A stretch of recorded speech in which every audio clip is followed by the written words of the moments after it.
Cuts, trims, and shaves. Cuts, trims, and shaves. Come get your cuts, trims, and shaves. From Social Circle to Alabama, up to Rome, Chattanooga, and back down to Atlanta.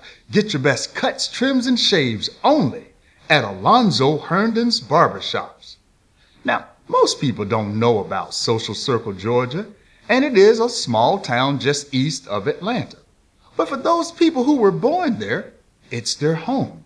And more importantly, it was the birthplace of Atlanta's first black millionaire, Alonzo Franklin Herndon, who was born a slave in 1858, and his father was a slave owner named Franklin Herndon, and his mother was one of the slaves named Sophie.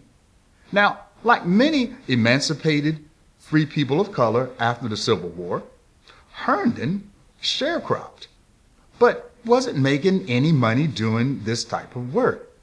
So he left and ran away with only $11 in his pocket and moved to Jonesboro, Georgia to learn the trade of cutting hair. Now, being of mixed ancestry, Herndon knew that if he could cut the hair of both blacks and whites, it could be a pretty prosperous business for him. Herndon learned the trade as an apprentice under a man by the name of Anthony Battle, or some say it may have been a gentleman named Nelson Smith. He learned by watching and doing chores, running errands, until he finally got his opportunity to cut hair.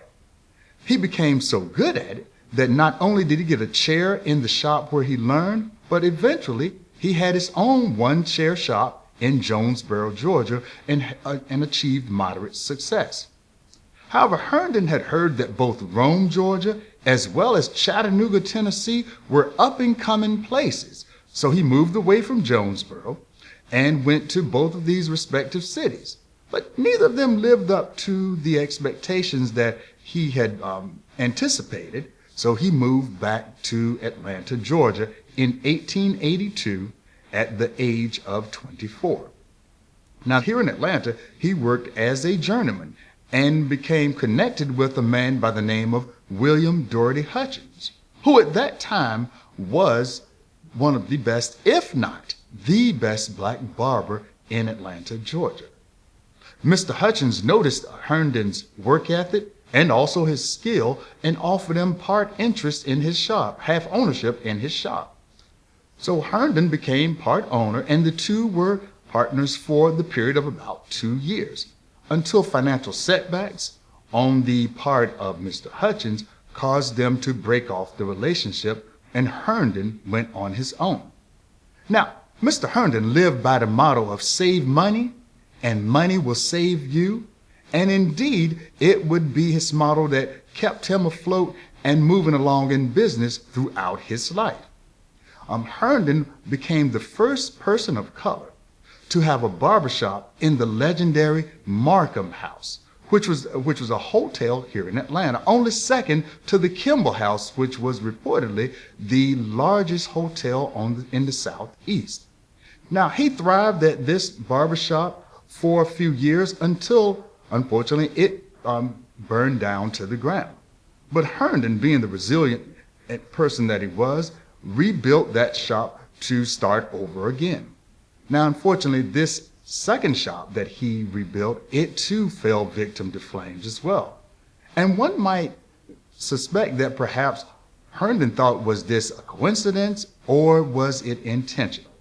But nonetheless, he continued moving forward and maintaining his haircutting business until he's built his arguably most notable accomplishment in 1902 on 66 Peachtree Street, which was known as the Crystal Palace.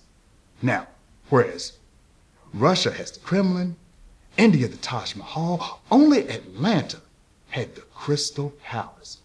Built in 1902, 66 Peachtree Street, it was a grand spectacle indeed, and one of 3 of Herndon's barbershops.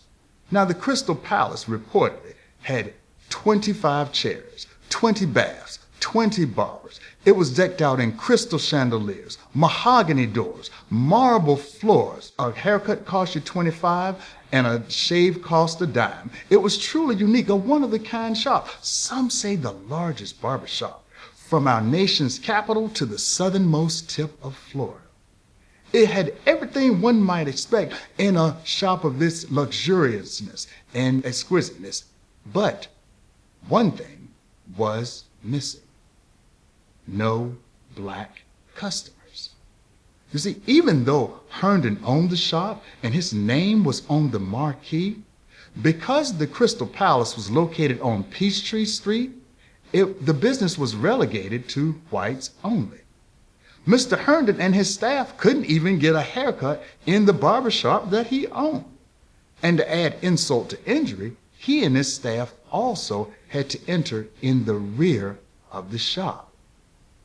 Now, imagine having to do that and still having to cut the hair of the very men who are benefiting from this separate but equal society.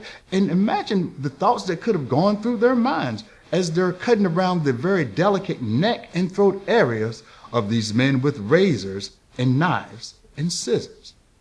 Now, people might look at the Crystal Palace and see two things. On the one hand, they'll see a symbol of success, and how success, you can reap the benefits of success if you really work hard in your chosen craft or field, as Herndon did.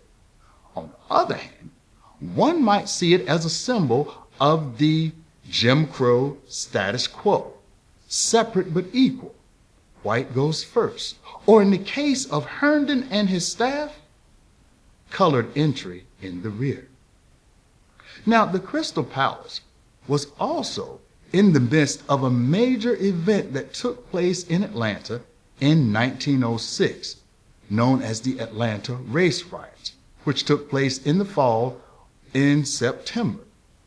Now, tensions had been building in the city since a speech by Booker T. Washington in what's now known as Piedmont Park, where he made a speech called the Atlanta Compromise, all but helping to usher in separate but equal society in America, along with the Plessy v. Ferguson case in 1896, which made it a standard. But not only that, underneath this system, black men like Herndon were still able to maintain success, specifically black barbers, who like him, who could cut the hair of both races. And Herndon was finding out that white barbers were becoming resentful of he and other black barbers' success. But that wasn't the spark that lit the Atlanta race riot. The spark that did that is a situation which is almost always too familiar. That is when a black man or a group of black men are accused of touching or talking to or brushing up against a white woman, the ever so frail Southern belle in this case. And even if the accusation wasn't true, it was enough to get someone hauled off from their home and thrown into jail, or worse yet, taken out of the jail and left in the most common practice of the day by a mob simply swinging from a tree. Well, the rumor in this case, still unverified, was that 4 black men had assaulted a white woman downtown in Atlanta, Georgia. And quickly, word began to spread, and just as quick, a mob formed downtown. People suspect Herndon may have gotten word of what was going on and closed up the Crystal Palace early and went home to Vine City.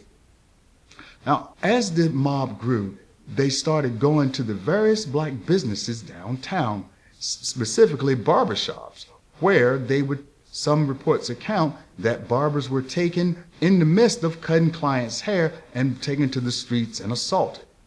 As the trolleys were coming in from the outskirts of the city, black patrons riding those trolleys too were pulled off and thrown to the ground and beaten.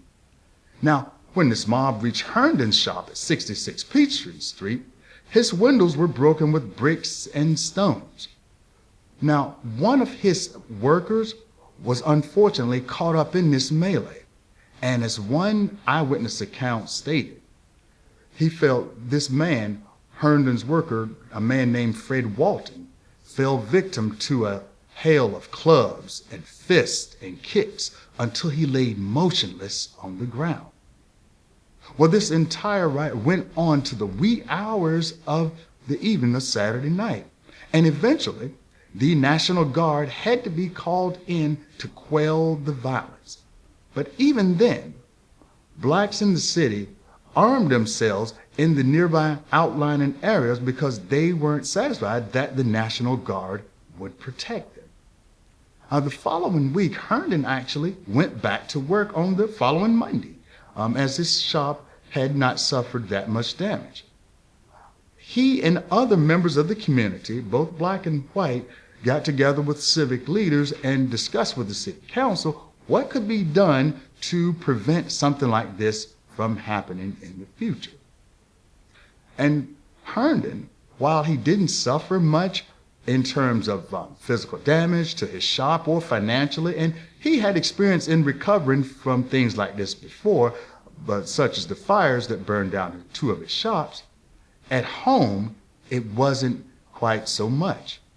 Because you see, his wife, Adrian, took their son Norris and moved away to Philadelphia for several months. She feared for the family's safety, specifically her son's, and wanted to move away as far as possible to get away from something like this happening again. Now, during her absence, this was one of Herndon's lowest periods in his life. However, the two did communicate by letter until she eventually returned several months later. This helped rekindle their relationship, and their bond was even stronger than ever.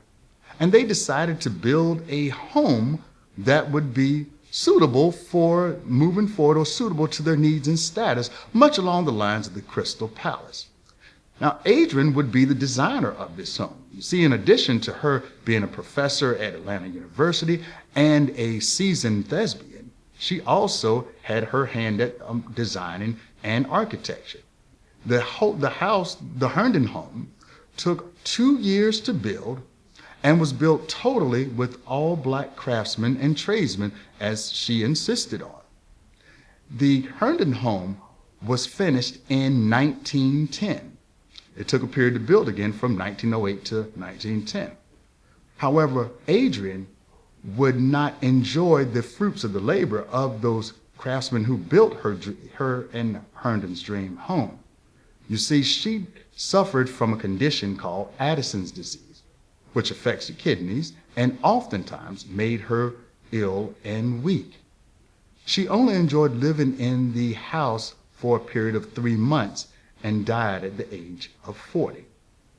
Now, Herndon himself would eventually remarry before he passed at the age of 69 in 1927.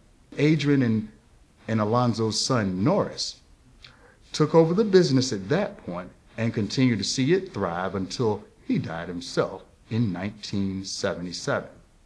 But before he transitioned, Norris helped set up and establish the Herndon Foundation, which to this day maintains the Herndon home as a National Historic Site. So Alonzo Franklin's Herndon's legacy still lives on to this day and tells the story of a man who started very humble beginnings and grew to become Atlanta's first black millionaire with hard work and determination. And his story is not just important for local Atlanta history or regional history.